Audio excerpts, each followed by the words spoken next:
I appreciate the opportunity to sing here today. Can everybody in the back hear me all right? My name is Witherspoon. I am a native of the Midlands, and by the way, I'm a legal citizen of the United States of America. I am an orthodontist, been that for a lot of years, and just retired from my practice. I'm married, or my beautiful wife, her name is Joyce. We have one daughter and a son-in-law, and we got 3 grandkids. And you notice in these rings from my nose, you know what those grandkids are doing, and they tell me to jump, and I usually say hi. Ladies and gentlemen, immigration is the most important issue here for us to discuss today. There are things happening in our country with our borders being insecure, and with people coming across there, illegal aliens every day. It's most unfortunate. We have talked about it, we haven't walked the walk, and we haven't stood up to the plate and done what we should have as far as immigration, so they continue to come across. They say it's cheap labor, it may be on the surface, and when you get to the county, the cost of infrastructure as far as health care and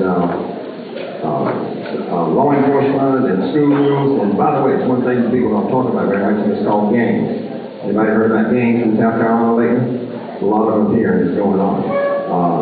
We need to put sanctions and fines on the corporations and businesses that are hiring these illegals so we can get them to leave here, and that way we don't even have to incarcerate them. They leave the country on their own or what have you. I believe that English should be the standard language of this land.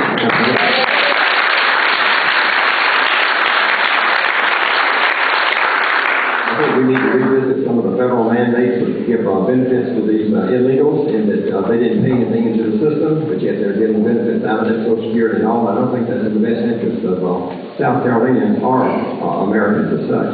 The cost, again, is unfortunate. This is birthright, wholesale birthright, where these mothers step across the border, and they have children in this nation, and all of a sudden, just because they came here, they're automatically citizens of the United States of America. Ladies and gentlemen, I'm not sure that's what our founding fathers and our forefathers fathomed for this great nation down the road. Taxes, you know that we've talked about doing away with the IRS for years. It's been broken for a lot of time. Those of you out there right now who are filling out a form for April 15th, you know what that's like. There is something on the table in Congress right now. It's called the fair tax. It is replacement for the federal tax.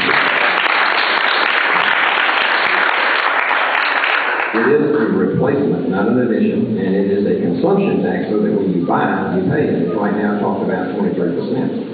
It does bring into the equation those who are under the radar screen and don't pay taxes right now. For instance, those who are gamblers, illegal aliens, those who are prostitutes, gangs, and other natures of that type of thing. They are under the radar screen. They don't come out income tax law, but if they buy in this country, they will have to pay the consumption tax. I am a Second Amendment supporter. I believe the Second Amendment in this Constitution for a lot of years.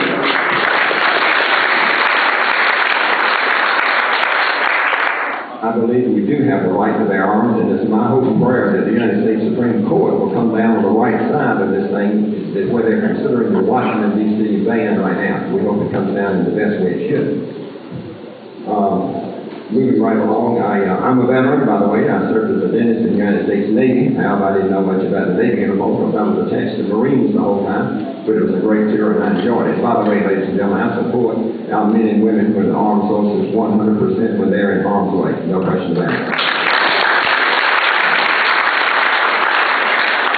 I'd like to introduce Dan Hillary and Chris Hogan, who are part of our campaign staff here today. If you would like to find out more about us, if you go to our website, Witherspoon.com, you can find out more, you can sign up. We're growing our database every day, and we need your help. And what they do, this primary will be June the 10th, and this is the only statewide race that will be on the ballot this time. Also, I'd like to remind you that this coming Monday at the State House at 12 o'clock, there's going to be an anti-immigration get-together movement, and if any of you all would like to come to Columbia to the State House, you might come and join in with those who feel like that the legal aliens and immigration in this country is a problem.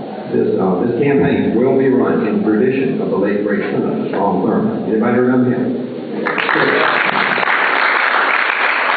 He served a few terms in this great state, and he was the one who always stopped and listened to the people. And he went to Washington and he took these ideas and he formulated what was best for the state as well as for the country.